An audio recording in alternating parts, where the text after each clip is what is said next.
A young man in oversized armor paces around a table covered with a spread of maps, his face a tight scowl of frustration.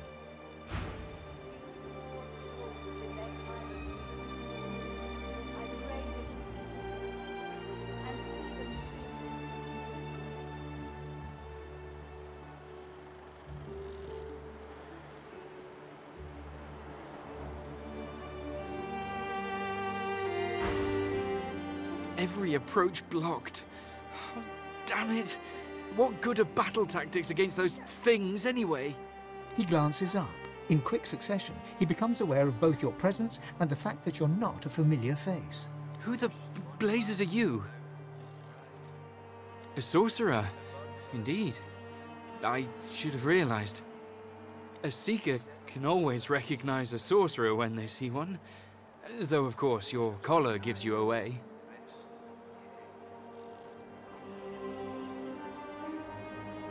You meant Verdus. Oh, then he's as good as dead. We're the Seekers he spoke of. We were supposed to free him. Instead, we've failed him. You, a Godwoken? Surely not. Though if Verdus said so, you could be important. But there's no way to be certain until we've left this blasted island behind us. The young man anxiously fidgets with his curved bow. You've found a matter close to his heart, evidently. That's easier said than done, I'm afraid. Much easier said. The Magisters have us cornered. They have these weapons called Shriekers. If we try to go against them unprepared, we're dead. We've lost many already. There's weapons, ancient devices that can counter those things. Our leader, Sir Gareth, set out to find them, so we could break the Magister blockade and escape this island. But he hasn't returned. If Sir Gareth doesn't come back with those weapons in tow, well, this island will be our grave. You'll help us? His shoulders visibly relax, the weighty armor upon them settling with a clink. Thank you. Allies are in short supply in this place. If you help us, I promise, we'll get you as far away from this place as possible. Please, ask. Whatever helps. We came to free an elf called Verdus from Fort Joy. He was a Godwoken. He could have been the next divine, but we failed him. Well, before there's a divine, there must be a Godwoken. Only a special few among sorcerers have this potential. Without them, a true successor to Lucian will never rise. And on top of everything, someone seems to be killing what few Godwoken there are. It must be Alexander. A failed Godwoken like him wouldn't want to see any other become the next divine. Sir Gareth? He's the finest seeker I know. I'm honored to serve as his squire. He wouldn't let us down. Not unless something's gone horribly wrong. None. He set out to find those source weapons, and that's the last we saw of him. The masked priestess, Gratiana, told Sir Gareth of them after she granted us shelter here. She was reluctant at first, but, well, Sir Gareth can be very insistent. Speak to her if you wish. She may know more. The Magister flagship, the Lady Vengeance, she's anchored at the old harbour. Once the way is clear, we're to take her and get the hell out of here. Ifan looks anxious, an unfamiliar look on the lone wolf. Stepping closer, he whispers urgently in your ear. I know who's hunting Godwoken. It's the lone wolves.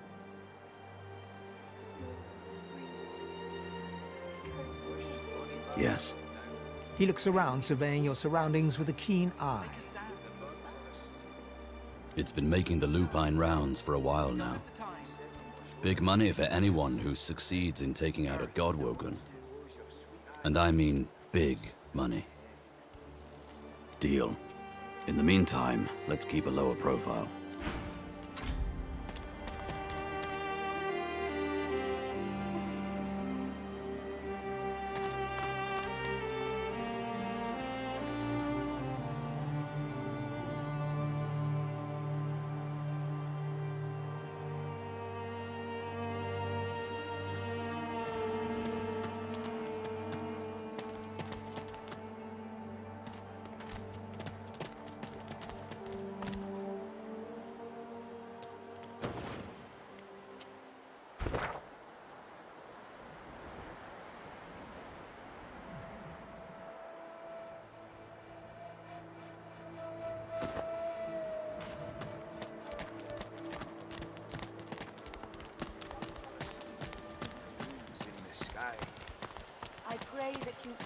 The seven watch o'er us. You're safe in bed. A dwarf stands by a young woman.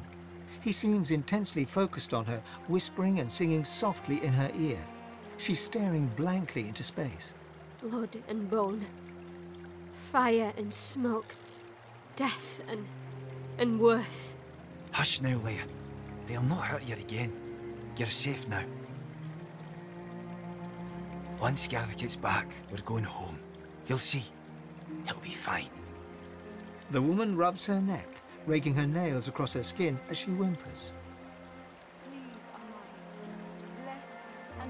The dwarf starts at the sound of your voice, gripping the woman's arm for a moment before he relaxes. New faces. Hope you aren't bushwhacked by the Magisters too. This one's seen a lot today. She were in the middle of it all when the Magisters unleashed their shriekers. Howling dogs and men. Friends silently screaming through stitched mouths. He puts his arm around her as she starts to sob. She's delicate at the best of times. I asked Simone for something to help her relax, but Gareth's the only one who truly keeps her calm. If we didn't need her to remove Urdus's collar, she'd be safe somewhere far from here. And now the rescue's scuppered. It were all for nothing. We were part of the caravan headed to Fort Joy, shiny collars and all. Gareth and the Seekers ambushed the caravan and freed us, saved every one of us from that hell. But now he's off searching for weapons to take down them shriekers, and all we can do is sit here, thinking about the Godwoken we didn't save. What do you think, Leia? Can you help? She averts her eyes, staring at the ground. You'll have more luck getting Dallas to unlock them. The poor girl's not in her best mind without Gareth. Gareth's the only one that brings her out of herself. Without him, she's... well... Duggan lays his hand on her shoulder, squeezing it tight as tears roll down her cheeks. Now that's a kindness. Thank you, friend.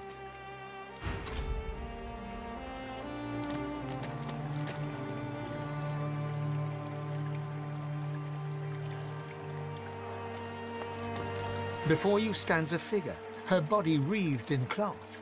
All you can see of her eyes are two dark holes in an ornate mask. Armadia's blessings, child. I have not seen this face in our sanctuary before. Pray, who are you? Bahara is an excellent student. She still has much to learn, but that is a truth for all creatures. Tell me, what do you wish to know about our goddess? Yes, she is our mother of magic, the font from which all such power flows. Legend says that she lay with a mortal man, and their issue became the wizards of this world.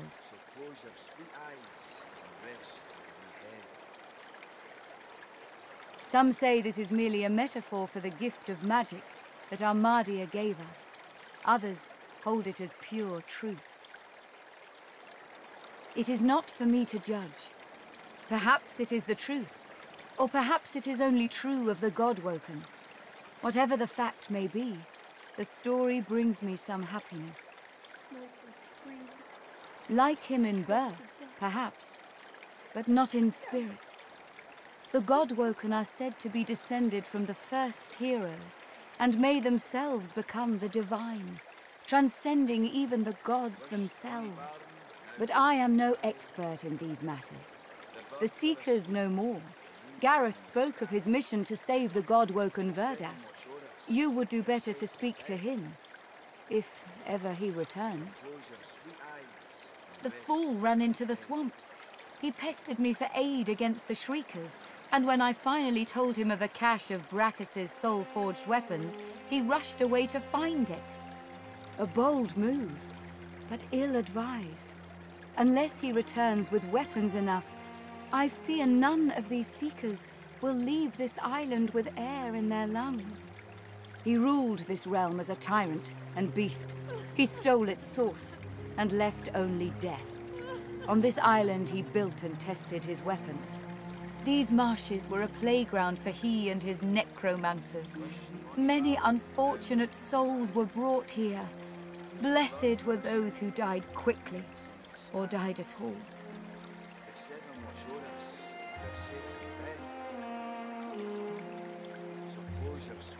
I have been here for many years.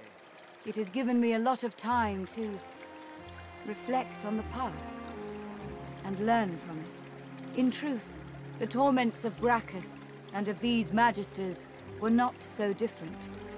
Both purged source from this land. Indeed, the magisters have even taken Brachus's worst tools.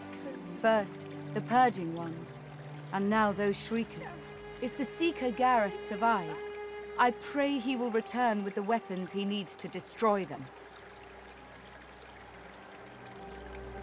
Gladly, but I fear you'll fare no better than the Seeker. North of here you'll find the ruins of Brachus's source armory. Nothing in this land can counter the Shrieker's power like those weapons. Without them, the Seekers are truly hopeless. Walk ever in Armadia's grace, child.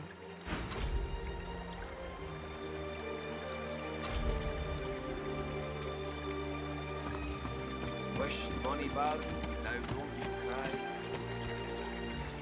Amidst the placid little pond, the face of a goddess lies half submerged in the water. Rivulets stream from her deep-set eyes like endless cascades of sunlit tears.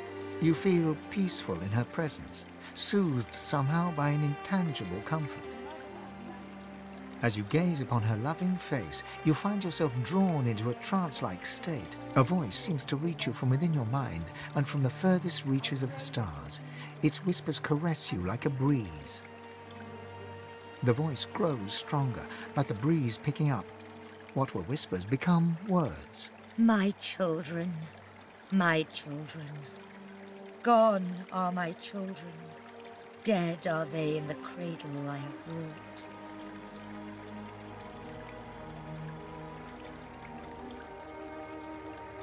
A feeling of indescribable sadness assails you. It feels like your heart merges with the spirits, torn together by a coil of thorns. My child, weep with me for the mother who has lost. Weep with me and bathe in the tears of Armadia. Your tears mingle with those of the goddess down in the tranquil crystalline pond. As suddenly as it came, the voice is gone, and you wake from its presence as if from dream-filled slumber. The pond now shines with an inner light, and standing in its waters, you feel rejuvenated, pure, as if born anew.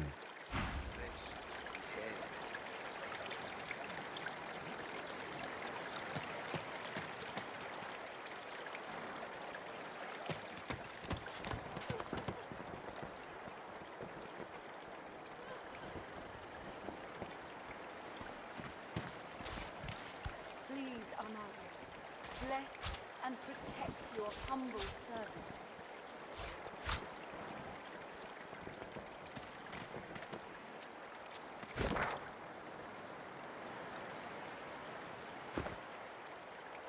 A grim-faced man sifts through a pile of badly damaged weapons, salvaging the repairable, ditching the broken. He picks up a rapier, the blade nicked and splintered, the hilt twisted.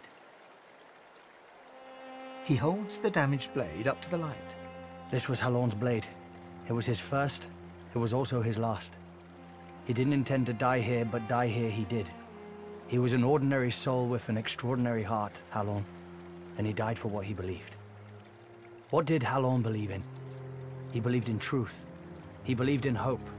He believed that Alexander is a killer of Godwoken. I believe that on one point at least, he was right.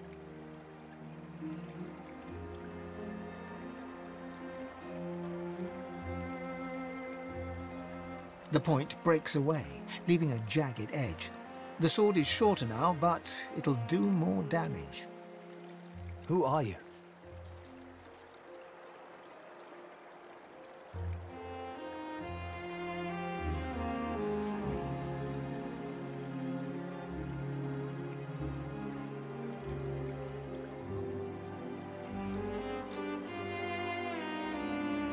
He realizes, to his surprise, that he holds the weapon in his hand, ready for battle.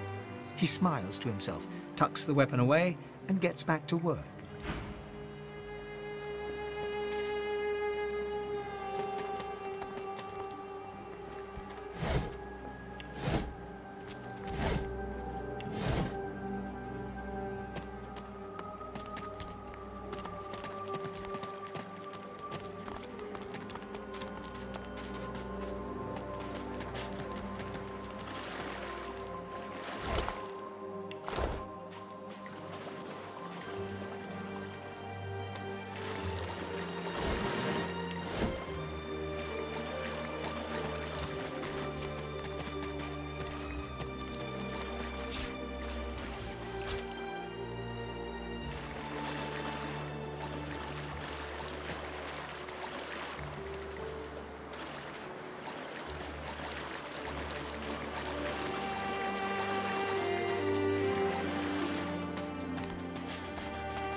I feel better.